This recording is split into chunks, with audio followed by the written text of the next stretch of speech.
మధురం మధురం నీ వాక్యం నా త్రోవకు దీపం నీ వాక్యం. యేసు నామంలో మీకు శుభములు సమృద్ధిగా కలుగునుగాక. మధురం నీ వాక్యం అనే కార్యక్రమానికి స్వాగతం. ఈరోజు మనం నూతన నిబంధన గ్రంథములలో యేసు అనే అంశం 4వ భాగంగా యోహాను సువార్తలో యేసు అనే అంశాన్ని ధ్యానించుకుందామండి.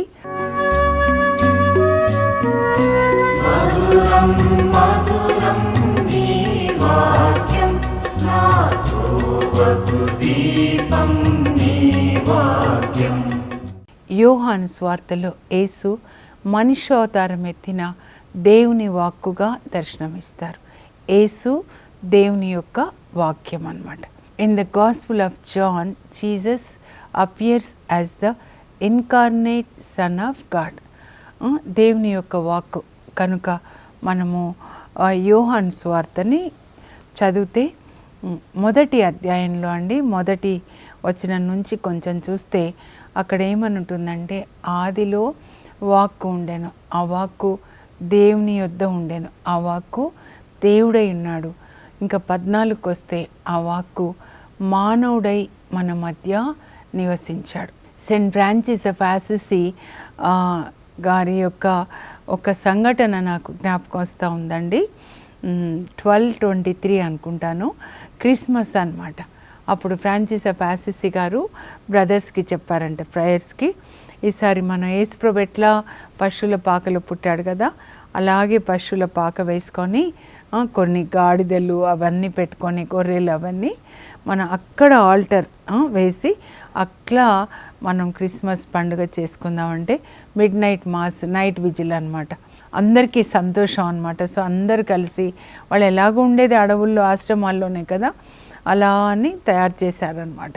పశువుల పాక, అందులో ఆల్టర్ వేసి ఇంకా అలా మాస్ జరుగుతూ ఉందండి. అయితే మరి ఆయన డీకన్గా ఉండిపోతారు, ఫాదర్ కార్ అనమాట ఫ్రాన్సిస్ ఆఫ్ అసిసి గారు. అప్పుడు ఇంకా ఆయన బైబిల్ చదువుతున్నారంట, యోహాను సువార్త ఇదే చదువుతున్నారండి. చదువుతూ ఆదిలో వాక్కు ఉండెను, ఆ వాక్కు దేవుని యొద్ద ఉండెను, ఆ వాక్కు దేవుడై ఉండెను, ఆ వాక్కు మానవుడై మన మధ్య నివసించెను అని చదువుతుండగానే బాలయేసు శరీర రూపంలో బైబిల్ మీద వచ్చారంటండి. అంటే ఆయన అంత పరిశుద్ధుడు, ఆయన నోటితో వాక్కు మానవుడై మన మధ్య నివసించను అని చదవగానే మరి ఈ వాక్యము మానవుడై బాలయేసుగా బైబిల్ మీదకి వస్తారనమాట. అందుకే అప్పటి నుండే 1223 క్రిస్మస్కి అనమాట, అప్పటి నుండే ఈ క్రిస్మస్ క్రిబ్ పెట్టుకోవడము, మరి ఆ సెట్ యేసు ప్రభు, ఇంకా మరియ తల్లి, జోజప్ప గారు, ఏంజిల్స్, గొర్రెల కాపర్లు ఒకవైపు, వైస్ మ్యాన్ ఒకవైపు, ఈ ఆచారం వచ్చిందనమాట. అయితే ఎందుకు ఆయన మనిషిగా పుట్టాడు, ఎందుకు పుట్టాలి, పరలోకంలో కదా దేవుడు ఉంటారు, భూమి మీదకి ఎందుకు వచ్చారు, ఎందుకు మనిషిగా పుట్టాడు అంటే నేను ఒక ఎగ్జాంపుల్ చెప్తా అండి. చీమలు, ఒకసారి ఇట్లా చీమలు గుంపుగా ఇలా ఒకదాని తర్వాత ఒకటి వెళ్తూ ఉన్నాయంట. వెళ్తుంటే ఒక వ్యక్తి చూస్తాడనమాట, అది చివరికి వెళ్తే, ఇట్లా అని వెళ్తే చివరికి వెళ్తే చివర లోయ ఉందంట, ఆ లోయలో అవి పడిపోతాయన్నమాట. అలా వెళ్తూ ఉన్నాయి, అక్కడ లోయ ఉందని వాటికి తెలీదు. అయితే ఆ చూస్తున్న వ్యక్తి తన చేతిని పెట్టాడంట, పెట్టి వెళ్ళొద్దు ఇంకా కొంచెం దూరం వెళ్తే మీరు లోయలో పడి చనిపోతారు అని చేయి పెడితే అవేం చేస్తున్నాయి, ఆ చేతి మీద నుంచి వెళ్ళిపోతున్నాయి. పోనీ అని ఒక కర్ర పెడితే దాని నుంచి వెళ్ళిపోతున్నాడు. అప్పుడు ఆయన అనుకున్నాడంట, అయ్యో ఎలా చెప్పాలి అని చెప్పి ఆయనే ఇంత పెద్ద మనిషి చిన్న చీమలాగా మారి ఆయన ముందు వరుసలో ఆయన ఉండి ఇలా వెళ్తున్నాయి కదా, అప్పుడు వాటి దారి యూటర్న్ తీసుకొని దారి మార్చి మళ్ళా సేఫ్ ప్లేస్లోకి తీసుకొని వచ్చాడంట.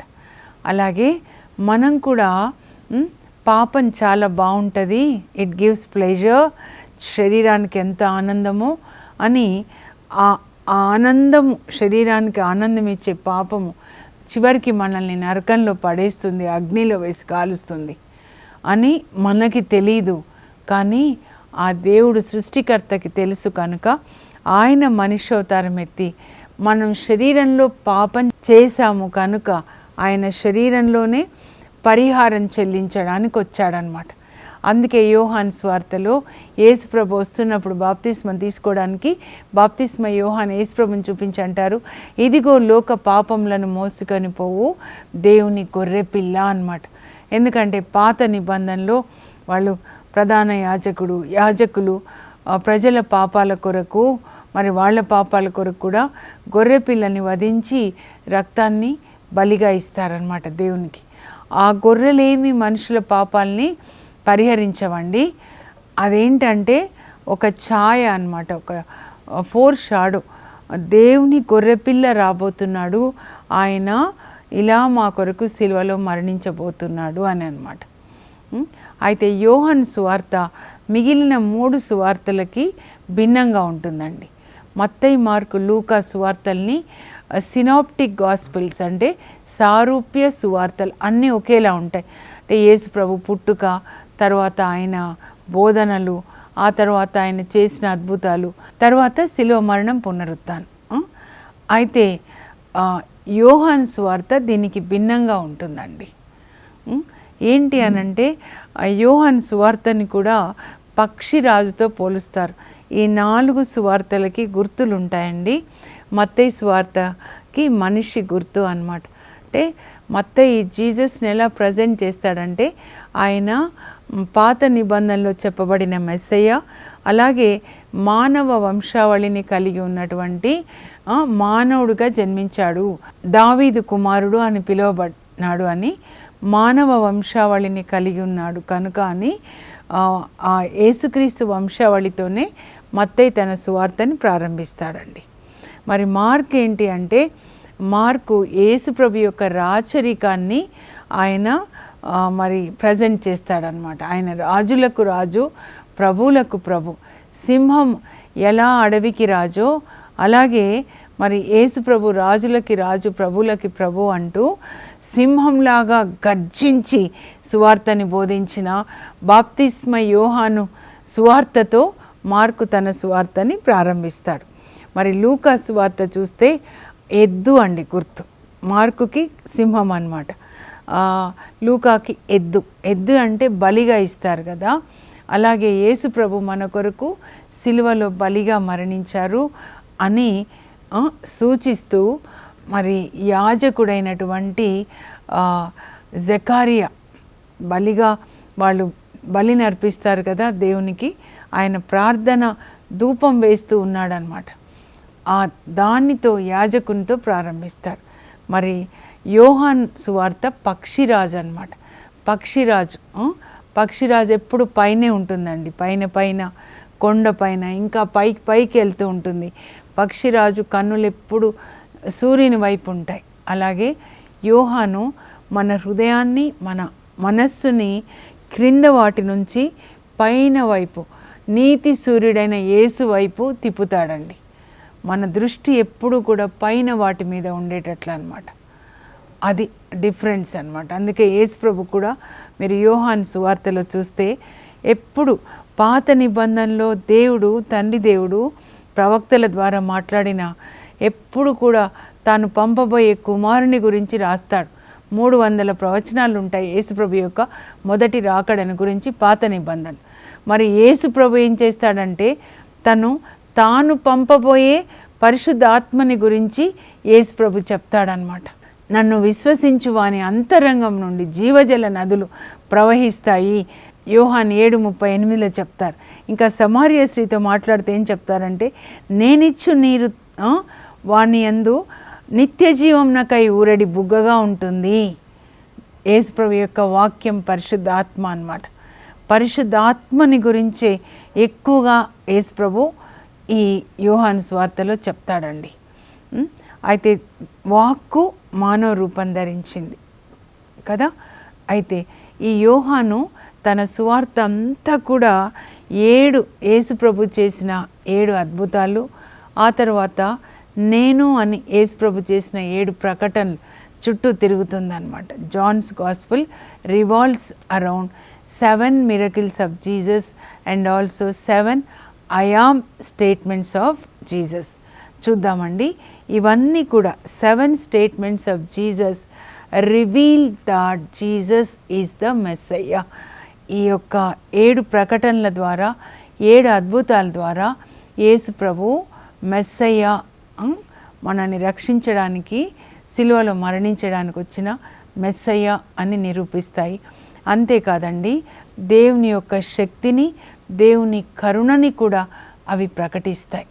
ఏది చేసినా యేసు ప్రభు, ఏ అద్భుతం చేసినా, ఏది బోధించినా మన పట్ల ఆయనకు గల ప్రేమతోనే చేస్తాడు. మనం కూడా అలాగే మన చుట్టూ ఉన్న వాళ్ళ పట్ల అంత ప్రేమను చూపించాలండి. నేను రోజు బైబిల్ చదువుకుంటా, రోజు ప్రార్థన చేస్తా, రోజు ఉపవాసం చేస్తా, సెల్ఫిష్ స్పిరిచువలిజం అంటారు. నేను కాకుండా నా చుట్టూ వాళ్ళకి నేను దేవుని ప్రేమను అందించాలి. ఎంత పొందుతామో అంత ఇతరులకు అందించాలన్నమాట. ఇప్పుడు 7 అద్భుతాలు చూద్దామండి. ఆ తర్వాత 7 నేను అని యేసు ప్రభు చేసిన ప్రకటనలు నేను ఒకసారి చదువుతాను, దయచేసి మీరు రాసుకొనండి. రాసుకున్న తర్వాత మీరు చదువుకొని వాటిని మీరు క్లెయిమ్ చేయండి. మాకు ఇది చేయండి. ఉదాహరణకు చెప్తున్నా, యేసు ప్రభు నీటిని ద్రాక్షరసంగా మార్చారు అంటే ఏంటి అర్థము? మీ యొక్క అనారోగ్యాన్ని ఆరోగ్యంగా, మీరు ప్రేమ లేకుండా స్వార్థంగా ఉంటే స్వార్థాన్ని ప్రేమగా మారుస్తారు. సమస్తాన్ని చక్కదిద్దడానికి ఆయన వచ్చారు. మన ఎవరిని మార్చలేమండి. నువ్వు వాక్యం బోధిస్తావు, మీ ఆయనని మార్చుకోలేవా, మీ కూతుర్ని మార్చుకోలేవా, కొడుకుని మార్చుకోలేవా? ఎవరిని మార్చలేరండి. మార్చగలిగిన శక్తి ఆ యేసు ప్రభుకే ఉంది. మనం ఏం చేస్తామంటే ప్రార్థన చేస్తామన్నమాట. నేను చదువుతాను, మీరు ఒకసారి స్క్రీన్ మీద చూసి రాసుకొనండి. యోహాను సువార్తలో యేసు మనుషోతారం ఎత్తిన దేవుని వాక్కుగా దర్శనమిస్తారు. John presents Jesus as the incarnate Son of God. John's Gospel revolves around 7 miracles and 7 I am statements of Christ. యేసు చేసిన 7 అద్భుతాలు నేను ఒకసారి చదువుతాను. నీటిని ద్రాక్షరసంగా మార్చుట, ఉద్యోగి కుమారునకు స్వస్థత, కోనేటి వద్ద స్వస్థత, 5,000 మందికి ఆహారము, నీటిపై నడక, పుట్టుగ్రుడ్డి వానికి స్వస్థత, లాజరు పునర్జీవం. ఇంగ్లీష్లో కూడా చదువుతానండి. Jesus changes water to wine, Jesus heals the official son, the healing at the pool, Jesus feeds the 5,000, Jesus walks on the water, Jesus heals a man born blind, Jesus raises Lazarus to life. నేను అని యేసు చేసిన 7 ప్రకటనలు.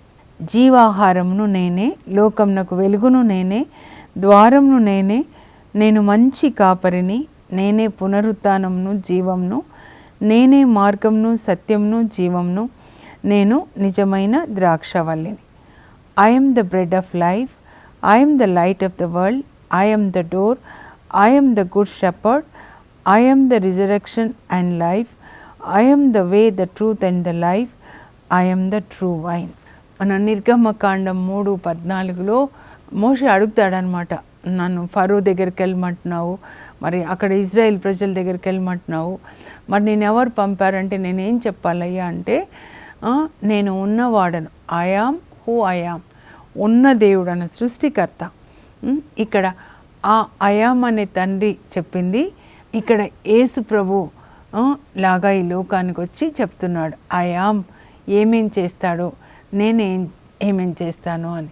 ముందుగా నీటిని ద్రాక్షరసంగా మార్చారండి కానాపల్లి పెళ్ళిలో అన్నమాట.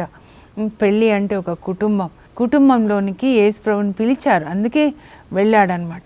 మీరు కూడా మీ కుటుంబానికి పిలుచుకోవాలండి యేసు ప్రభుని. ఎలా పిలవాలి? 2 లేక 3 నా పేరిట ఉంటే నేను వాళ్ళ మధ్యలో ఉంటాను. ఒక ఇంటికి పునాది కుటుంబ ప్రార్థన అండి. భార్య భర్త పిల్లలు కూర్చొని దేవుని స్తుతించండి, వాక్యం చదవండి. ఇది చదవండి. యోహాను 2:1-11 వరకు అన్నమాట. చదివి మా ఇంటికి కూడా రండి ప్రభా, మమ్మల్ని మార్చండి, మమ్మల్ని ప్రేమతో నింపండి, మాకు స్వార్థం ఉంది తీసేసి ప్రేమనివ్వండి, క్షమించలేకపోతున్నాం క్షమించే శక్తి ఇవ్వండి, ఒకరికొకరు సేవ చేసుకునే కృపని దయచేయండి, అనారోగ్యం తీసేసి ఆరోగ్యం ఇవ్వండి, పరిశుద్ధాత్మని దయచేయండి అని మనము ప్రార్థన చేసుకోవాలి. ఇది చదివి మీరు మార్చండి, అక్కడ మారుస్తున్నారు కదా మార్చండి అని. యేసు ప్రభు ఇలా కానాపల్లి పెళ్లిలో మొదటి అద్భుతాన్ని చేసి తన మహిమను ప్రదర్శించారు. అంటే జీసస్ ఈజ్ గాడ్స్ గ్లోరీ అని చెప్పడానికి యోహాను ఈ తన సువార్తని రాస్తాడు. యేసు దేవుని మహిమ కనుకనే నీటిని ద్రాక్షరసంగా మార్చాడనమాట. అక్కడ 6 బాణలు, అవి కూడా మేము చూసామండి. 6 లేవు, ఇప్పుడైతే ఒకటి చూపించారు మాకు. 6 బాణలు అంటే మన హృదయము, మనస్సు, శరీరము, కన్నులు, చెవులు, నాలుక అన్నమాట. నీటితో నింపాలంటే వాక్యంతో నింపాలి. మీరు అలా నింపండి, అప్పుడు మీ ఇంట్లో అద్భుతాలు జరుగుతాయన్నమాట. నామానికి చెప్తాడా ఎలీషా, నీవు యోర్దాన్ నదిలో 7 సార్లు మునుగు నీకు స్వస్థత అని. బైబిల్ గ్రంథమే యోర్దాన్ నది. నీళ్ళంటే వాక్యం అన్నమాట. 7 అధ్యాయాలు చదవండి ప్రతిరోజు. అందులోంచి 7 మాటలు పాటించండి. ఏ డాక్టర్ అవసరం లేదండి. Jesus is the doctor of all the doctors. A medicine bottle అవసరం లేదండి. ఇదే ద బెస్ట్ మెడిసిన్ బాటిల్ అన్నమాట. ఇంకా రెండోది ఉద్యోగి కుమారునకు స్వస్థత అండి, 4 అధ్యాయంలో అనమాట. నేను చదివినప్పుడు కొటేషన్స్ కూడా మీకు డిస్ప్లే అయ్యాయి చూడండి. హై అఫీషియల్, యాక్చువల్గా ఇక్కడ ఇట్లా అన్నారు కానీ హీఈస్ వెరీ హై అఫీషియల్. అంటే ఒక సీఎంకి పర్సనల్ సెక్రటరీ, పిఎంకి పర్సనల్ సెక్రటరీ అట్లా అనుకోండి. Very high official comes to Jesus. కఫర్నాం నుంచి యేసు ప్రభు కానాలో ఉన్నారని వస్తాడనమాట. వచ్చి యేసు ప్రభుని బ్రతిమలాడతాడు. నా కుమారుడు చనిపోయేలాగా ఉన్నాడు, చనిపోకముందే రండి ప్రభా స్వస్థపరచండి అంటే, ఆయన అంత పెద్ద పొజిషన్ను తగ్గించుకొని జీసస్ దగ్గరికి వచ్చాడనమాట. ఆయన హృదయంలో వినయాన్ని, విశ్వాసాన్ని ప్రభు చూసి, నువ్వు వెళ్ళయ్యా, నీ కుమారుడు జీవించును. జీవం వచ్చేసిందండి యేసు ప్రభులో అనమాట. అదే రాస్తాడు. యేసు ప్రభు యొక్క జీవము మనందరికీ జీవాన్ని ఇవ్వాలని రాస్తాడనమాట. కరెక్ట్గా యేసు ప్రభు చెప్పిన సమయానికే కుమారునికి స్వస్థత అని తెలుసుకొని అంత హై అఫీషియల్ యేసు ప్రభుని నమ్ముకొని ఆ కుటుంబం అంతా రక్షణలోకి వస్తారండి. మనకి చదివినప్పుడు మన దేశంలో ఉన్న హై అఫీషియల్స్ వాళ్ళ కొరకు మనం ప్రార్థించాలన్నమాట. పిఎం, సీఎంలు, ఎమ్మెల్యేలు, ఎంపీలు, బిజినెస్ మ్యాగ్నెట్స్, సినిమా వాళ్ళు అందరినీ ప్రార్థనలో ఎత్తి పట్టాలి. ఇది చెయ్యండి ప్రభా అని చెప్పనమాట. ఇంకా కోనేటి వద్ద స్వస్థత అండి.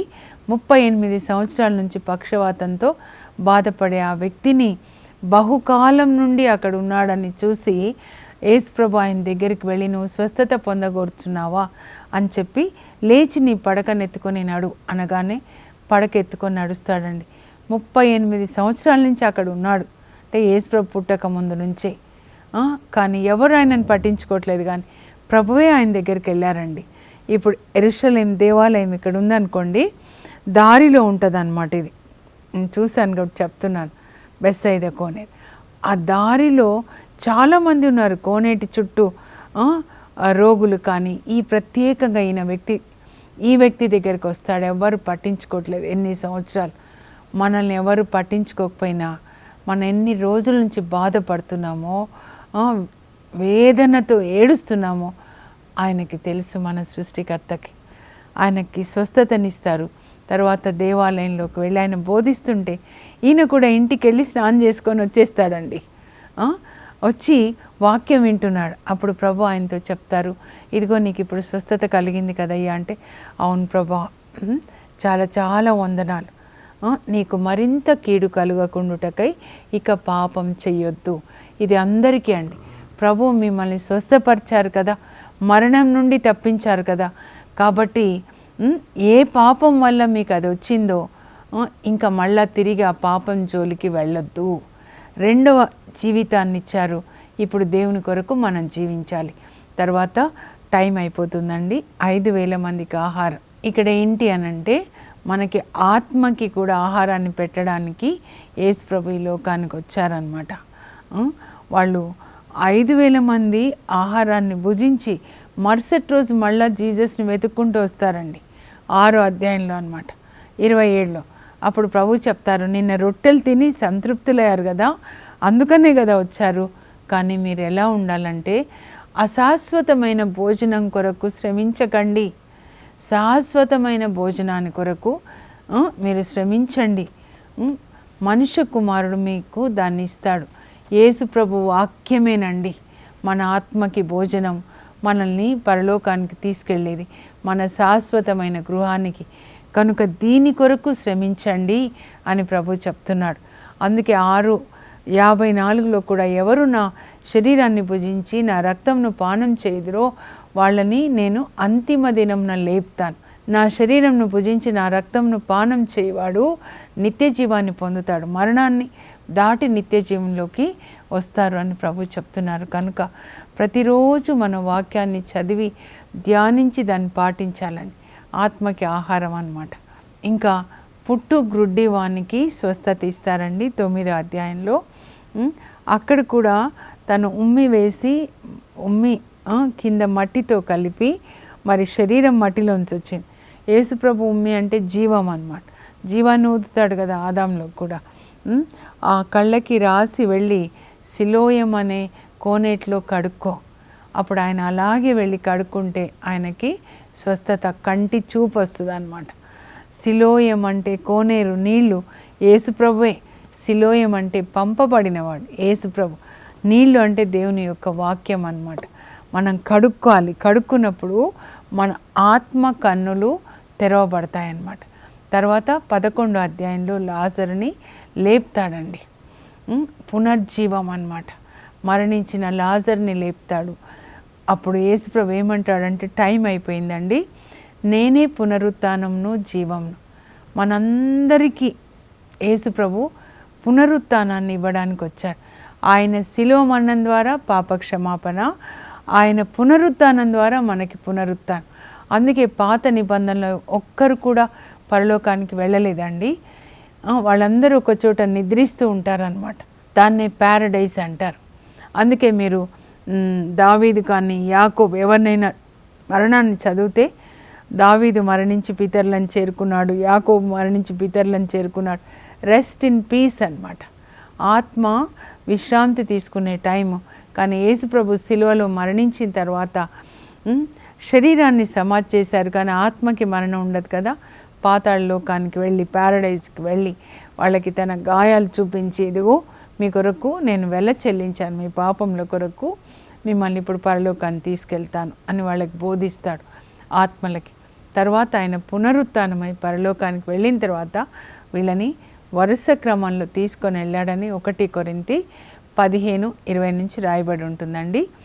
ఇంకా నేనే నేనే నేనే నేనే మంచి కాపరి, మనల్ని వాక్యంతో పోషించే మంచి కాపరి, మందని కాపాడే కాపరి, సైతాను దుష్టుల నుంచి కాపాడే కాపరి, నేనే లోకానికి వెలుగు. ఆయననే వెలుగు అంటే అన్ని విధములైన మంచితనము, నీతి, సత్యం అన్నమాట.